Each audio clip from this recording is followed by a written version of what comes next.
There are things people say when they believe the room will agree with them. Things that come out of a person's mouth with the full, unchecked confidence of someone who has never been made to sit with the implications of their own words, who has spent enough time surrounded by enough people who share their assumptions that they have stopped expecting to ever be challenged. And then there are the moments when the room does not agree. When the room goes completely still instead, and someone with a microphone and a platform and 30 years of watching human beings in compressed, high-pressure situations looks at the person who said the thing and decides, quietly and absolutely, that this particular assumption is not going to go unchallenged today. This is one of those moments. It is about a family who had almost nothing by any material measure, and who walked onto a game show stage carrying more than the man who dismissed them would ever fully understand.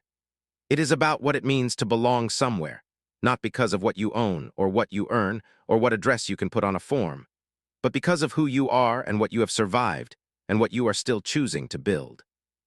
And it is about Steve Harvey, who has known versions of this story from the inside, and who made sure on that afternoon that the right thing got said out loud in front of everyone. If you believe that a person's worth is not a function of their bank balance, subscribe right now and hit that like button before we go any further, because we bring stories like this one every single week, and this one in particular deserves every single person who needs to hear it. Now let us meet the family that started with nothing and showed up anyway. The Freeman family from Kansas City, Missouri, were not, in the traditional sense, a Family Feud family. They were not a family who had gathered for Sunday dinners and practiced game show answers around a kitchen table and coordinated outfits, and arrived at the studio with a strategy and a hashtag. They were a family held together by something more fundamental than comfort or routine, held together by the specific, compressive force of shared difficulty, and the particular love that forms between people who have been through the worst of it side by side and have decided, against the evidence of how hard things are, to keep going. The team captain was 42-year-old Sandra Freeman, who had been experiencing homelessness off and on for the past 3 years. It had not started with a catastrophic event, or rather, it had started with a series of them, each one alone manageable and together insurmountable. The job loss, the medical debt from her younger son's asthma hospitalization, the eviction, the car that stopped working at exactly the wrong moment. The domino theory of financial crisis, where each thing that falls takes the next thing with it, and the next, until you are standing in a place you never imagined standing and the path back looks longer than the path that brought you there. Sandra had 2 sons. Marcus, 19, was her eldest, a young man who had spent the past 3 years navigating high school, and then the gap year after it while not having a stable address, which required a kind of daily ingenuity and resilience that most people his age were never asked to develop. He had graduated. He had done it while sleeping on the floor of a relative's apartment, while working 20 hours a week at a grocery store, while making sure his younger brother got to school every day even when getting to school required problem-solving that most adults would have found exhausting. He was saving money. He had a plan. He talked about it with the careful, precise optimism of someone who has learned not to announce things too loudly before they are real, but who genuinely believes they will become real. Kevin, 15, was the younger son, the one with the asthma, the one whose hospitalization had been one of the first dominoes. He was in 10th grade, a strong student in math and science, with the quiet observational intelligence of a teenager who has been watching how the world actually works for several years longer than most people his age have had to. He did not complain. He had decided, somewhere along the way, to be interested in things rather than resentful about them, and that decision had made him someone that adults consistently underestimated and then consistently revised their opinion of. The 4th family member was Sandra's sister, Denise, who was 39 and who had been the anchor through the difficult years, the person whose couch had been most frequently occupied, whose address had most frequently been borrowed, who had given what she had to give and then found more to give when that ran out, because that is what Denise did and who she was and had always been. She worked as a home health aide, earning a salary that most people would describe as not enough, and that Denise managed with the precise, experienced skill of someone who has never had the luxury of not knowing exactly where every dollar is and where it needs to go. The 5th team member was Sandra's mother, 68-year-old Evelyn, who had raised Sandra and Denise in Kansas City with a husband who passed when the girls were young, and who had, since the crisis began, become the emotional infrastructure of the family.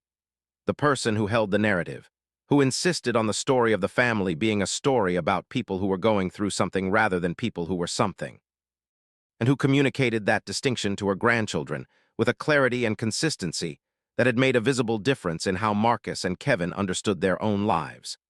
They had applied to Family Feud through a community organization that worked with families experiencing homelessness in Kansas City, an organization that partnered periodically with the show as part of a broader initiative around visibility and economic opportunity.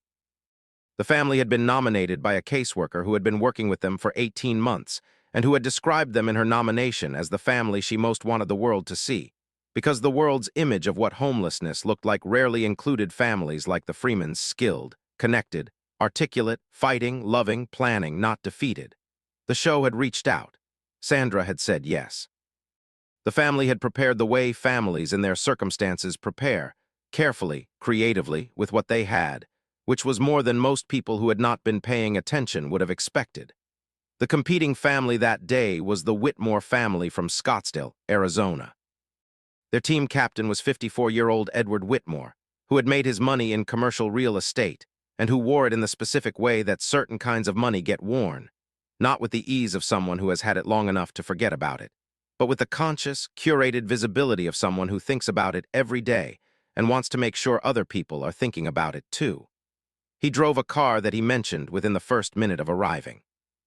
He wore a watch that he gestured at while talking about time. He had the slightly elevated volume and the expansive physical presence of a man who had spent 20 years in rooms where his status was understood, and who had concluded from this that his status was simply a natural feature of any room he entered. He was not without warmth, exactly. But his warmth was the kind that got distributed according to who he had already decided was worth distributing it to. And that calculation happened fast and was not always generous. His family was pleasant and capable. His wife Carol, his son Tyler, his daughter Megan, and his brother-in-law Frank, who was the most relaxed person in the Whitmore party and who seemed to be enjoying the television experience in a way that was unencumbered by any of the status performance that characterized Edward's approach to the afternoon.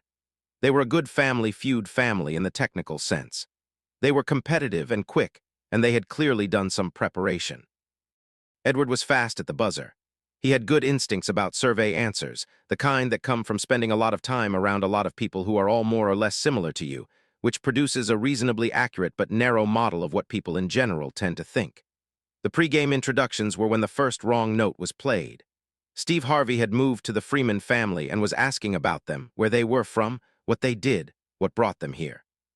Sandra answered honestly, the way she had decided she was going to answer, because one of the things Evelyn had told her before the taping was that they were not going to walk in there and perform a version of their lives that was easier for other people to receive. They were going to be who they were. Sandra said they were from Kansas City. She said she had been going through a housing crisis for the past few years. She said her family had come here because someone saw them and thought they deserved a chance to be on television, and she was going to make the most of it. Steve Harvey received this with the specific, careful attention he brought to things that mattered. He asked follow-up questions that were respectful and warm.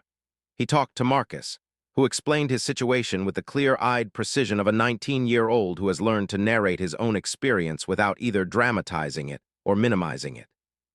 He talked to Kevin, who answered a question about school with the easy confidence of a kid who is good at it and knows it. He spent time with Evelyn, who said one thing in those opening minutes that the audience responded to immediately, and that set the tone for everything the Jackson family brought to the rest of the afternoon. Steve had asked her how the family had held together through everything. She had looked at him and said, "We decided a long time ago that what we were going through was not who we were." That kept us. Steve Harvey nodded slowly at that. He repeated it. "What you're going through is not who you are." He looked at the audience. Somebody needed to hear that today. Edward Whitmore, standing at his podium across the stage, made a sound. It was not quite a word. It was the kind of sound that functions as punctuation on something you have decided you are not going to bother saying out loud, but you also are not quite going to resist indicating your reaction to. It was the sound of someone who had heard something and had a response to it, and had made the choice in that particular moment to express the response at approximately 30% of full volume. Then he said it, not at 30%, at a volume that carried. He said it to his wife, leaning slightly in her direction, the classic side-mouth delivery of a person who is not entirely committed to the pretense of privacy. He said that with all due respect to the other family's situation, he was not sure what being homeless had to do with being on a game show, and that he was not sure these were the kinds of people who really belonged in this particular context, and he finished the sentence with the phrase, "You don't deserve to be here," not screaming, not snarling, in the conversational register of someone stating what seems to them an obvious fact. Carol looked at her hands. Tyler looked at the floor. Megan looked at her father with the specific expression of an adult child who has been watching their parents say things like this for years and has developed a complex, exhausted relationship with their inability to stop it. Frank, the brother-in-law, looked at Steve Harvey. Steve Harvey had heard it. Marcus had heard it. He was 19 years old, and he had spent the last 3 years figuring out how to hold himself correctly in a world that had been providing him with ongoing instruction in exactly the kind of thing that Edward Whitmore had just demonstrated. And he was standing at a podium on national television, and his grandmother was standing beside him. And he made the decision, fast, deliberate, the decision of someone who has practiced making it, not to respond physically. He looked straight ahead. He breathed. Kevin, 15 years old, looked at his brother and then looked at Steve Harvey with the expression of someone waiting to see how the room was going to handle this. Sandra, who had heard every version of this message in different packaging her entire life, felt it land and did not let it show in her face. What she felt was not what she showed, and what she showed was dignity, not performed, not effortful, simply the face of a woman who has decided who she is and has stopped allowing other people's pronouncements to renegotiate that. Evelyn put her hand on Sandra's arm for exactly 1 second. Then she folded her hands again. Then she looked at Steve Harvey and waited.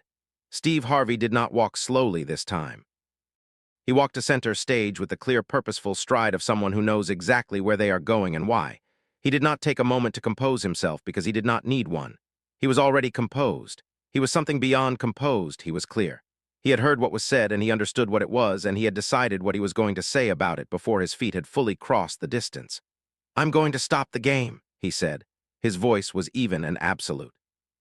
"Because something was just said that I am going to address right now directly on this stage, because this is my stage and this family is on it, and they deserve to hear what I am about to say." The room was completely still. He turned to face Edward Whitmore, not with anger or not only with anger, with something more permanent than anger.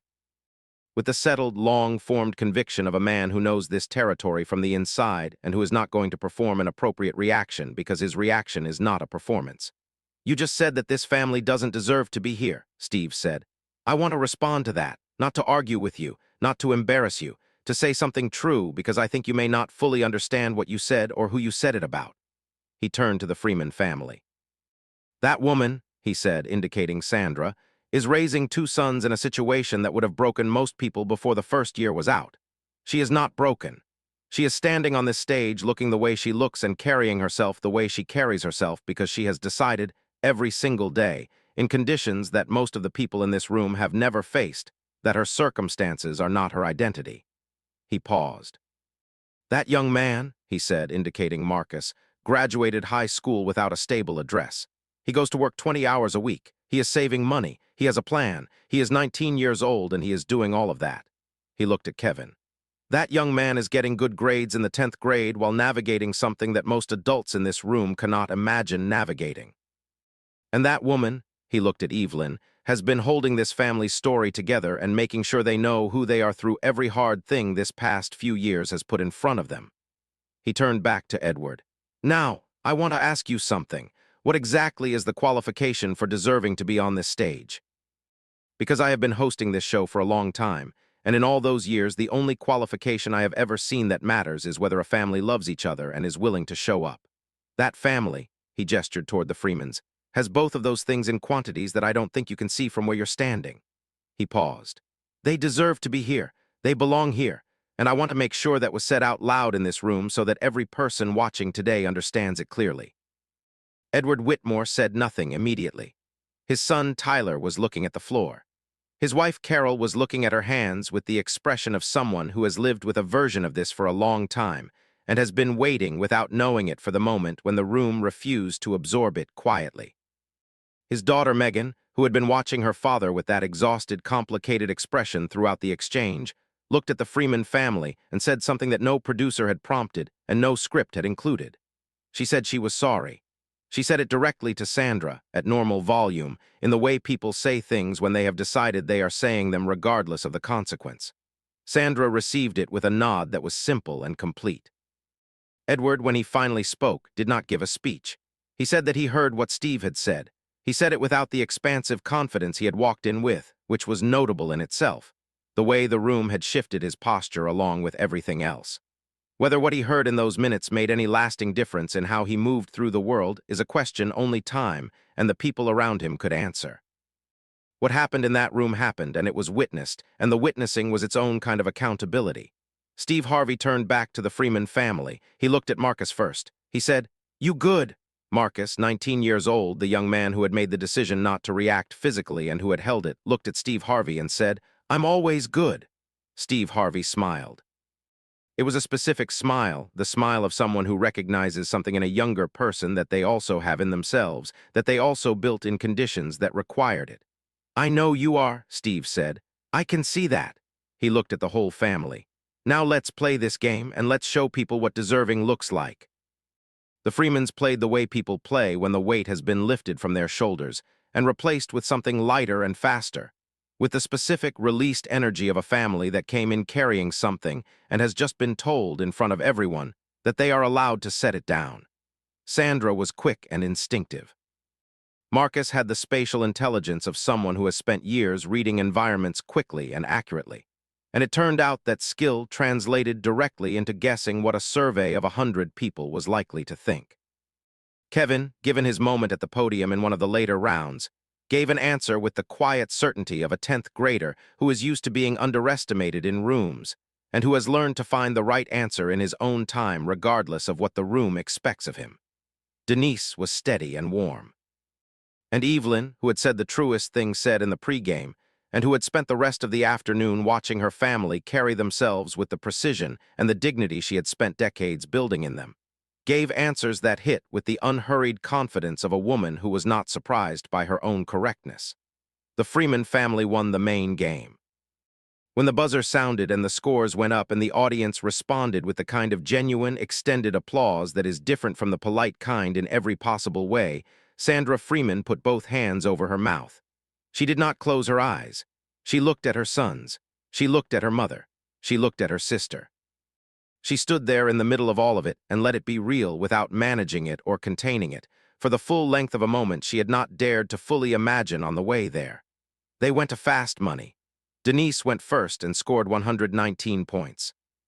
Marcus went second, and standing at that podium as the clock appeared above him, Marcus Freeman, the 19-year-old who had graduated high school without a stable address, who worked 20 hours a week, who had a plan and was executing it, answered 5 questions with the fast, accurate, unflappable precision of someone who has been reading rooms and situations and the unstated logic of things for his entire adolescent life. 4 number 1 answers, 1 number 2. The family total was 301 points. The Freeman family had won $20,000. The check Steve Harvey handed Sandra was a physical object. It had a dollar amount on it. But the way Steve held it out to her, held it with both hands and looked at her when she took it and kept looking until she had looked back, communicated something that was not on the check and that was, in its own way, worth more than the number printed on it. He said, "You deserve this. Not because of what happened today, because of who you are and what you have been doing for the people in your family every single day. You deserved it before you walked in here." Sandra looked at the check and then at Steve and said, "Thank you for seeing us," Steve Harvey said. "You were always visible. I just made sure the room was looking." The episode aired 6 weeks later to the largest single-week response the show had seen in 2 years. Not just viewership response. The kind that comes in from every direction and takes different forms in different communities. But that is, underneath the different forms, a single unified reaction to something that reached people where they actually live. Working people shared it. People who had been through financial crisis and come out the other side and still carried the weight of how they had been treated during it, shared it with a specific, personal urgency. Housing advocates and social workers and teachers and caseworkers shared it with their networks as a demonstration of something they had been trying to explain in policy language for years, that a 5-minute segment on a game show had communicated more effectively than any policy document could. The clip of Evelyn's line, "What we were going through was not who we were," was shared separately from the main clip, in different communities and contexts, as a stand-alone piece of wisdom. It appeared in grief support groups, in addiction recovery communities, in forums for people navigating job loss or divorce or illness. It found its way to the places where people were sitting with the gap between the circumstances they were in and the person they knew themselves to be, and it said to them in the voice of a 68-year-old woman from Kansas City, "You already know the difference. You always knew. That is the thing that does not change." Marcus used the prize money as his initial deposit on his first apartment. He moved in 3 months after the episode aired. He sent his mother a photograph of the key in the lock on the first day, and below it he wrote one sentence: "First one." Sandra said later that she looked at that photograph more times than she could count in the weeks after she received it, and that what she felt when she looked at it was not just pride in her son, but something larger and harder to name. The feeling of a door opening, physically and literally, into a room that belonged to him. Kevin visited the apartment the weekend after Marcus moved in and declared that he wanted the couch, which Marcus said was not how it worked, and Evelyn sat in the one chair Marcus had and looked around the mostly empty apartment and said it was the best room she had ever been in. Marcus kept that chair. He put it by the window. He called it Grandma's chair. Evelyn has never let him call it anything else. Sandra herself was connected, through the episode's visibility and the network of housing advocates who had amplified it, to a subsidized housing program in Kansas City that had a unit available within her income range. The process took 4 more months, and those 4 months were not easy, but the unit came through. She moved in with Kevin. She sent a photograph to Denise, who printed it and put it on her refrigerator and has never taken it down. Edward Whitmore did not make any public statement about the episode. His daughter Megan, who had apologized directly to Sandra on that stage without any prompting from anyone, reached out privately through the show's production team several weeks after the broadcast. The content of that exchange was private. What Sandra said when a reporter asked her about it was simply, "She did the right thing. That's what matters." She said nothing else about it and was not pressed to say more, which was exactly the right decision on the part of the person asking. There is a version of the American story that gets told constantly, in every medium, about how success is earned, about how the right choices lead to the right outcomes, and the wrong choices lead to the wrong ones, and the relationship between circumstance and character is fundamentally straightforward. Edward Whitmore had spent his life in the version of the world where that story appeared to be true, because the version of the world he had spent his life in had been built to confirm it. What he walked into on that stage was a different version, the version where 3 years of crisis could happen to a woman who had made no catastrophically wrong choices, only a series of reasonable choices that had been ambushed by a series of circumstances she had not caused. Where a 19-year-old could be extraordinary and still be sleeping on his aunt's floor. Where a grandmother could say the most insightful thing in the room and still be navigating an application for subsidized housing. The version that does not resolve the contradiction between worth and circumstance cleanly because it does not resolve it at all. The version that is simply true. Steve Harvey knew that version. He had not always been the man in the suit with the microphone. He had been in situations, before he was famous and before he had money, where the gap between who he knew himself to be and what the room expected of a person in his circumstances was enormous, and where the decision to maintain that gap, to refuse to let the circumstances define the person, had been the decision everything else had eventually been built on. When he stood on that stage and said that the only qualification for deserving to be there was loving your family and being willing to show up, he was not performing a philosophy. He was stating one that he had built from the inside over years, in the specific way that convictions formed from experience are always different from convictions formed from observation. He knew what Evelyn meant when she said what they were going through was not who they were. He knew it in his body. He said what he said because it needed to be said, and because he was the person in the room in the best position to say it, and because on his stage on that afternoon he was not going to let the wrong story be the last thing said. The Freeman family went home to Kansas City. They kept going. Sandra kept going. Marcus kept going toward the plan. Kevin kept getting good grades and being interested in things. Evelyn kept telling the story of the family in a way that made it a story about people who were going through something, not people who were something. And the distinction kept doing what it had always done, kept the door open between who they were and where they were, kept them walking through it every morning, kept the gap between circumstance and identity intact. They had always been doing this. The game show had just turned the lights on for a moment so everyone else could see it. That is the whole story. That is what deserving looks like. Not the outcome, though the outcome matters and it is right and it should be celebrated. The deserving is not in the winning. It is in the showing up. It is in the continuing. It is in the refusal, repeated daily, to let the hardest chapter be the only chapter, to let the place you are standing be the final word on who you are. The Freeman family had been doing that for 3 years before anyone put a camera on them. They were going to keep doing it long after the camera went away. The camera just gave the rest of us a chance to witness it. And if we witnessed it correctly, we carried something home with us that had nothing to do with a game show and everything to do with the way we look at people whose circumstances are different from ours, and whether we are seeing them at all. If this story reached you, if it made you think about someone whose circumstances have been mistaken for their character, or whose struggle has been mistaken for their story, share it with them today. Leave a comment below and tell us what part of the Freeman family's story stayed with you, because this community shows up for each other in the comments and your voice here matters. And if you are not already with us, subscribe right now, because every single week we come back with stories exactly like this one. Stories about the people who are overlooked until they can no longer be ignored. Stories about what deserving actually means when you strip away everything that money and status have added to the word. And stories about the moments when someone says out loud the thing that the room needed to hear, and the room, all of it, goes completely still and listens. We will see you in the next one.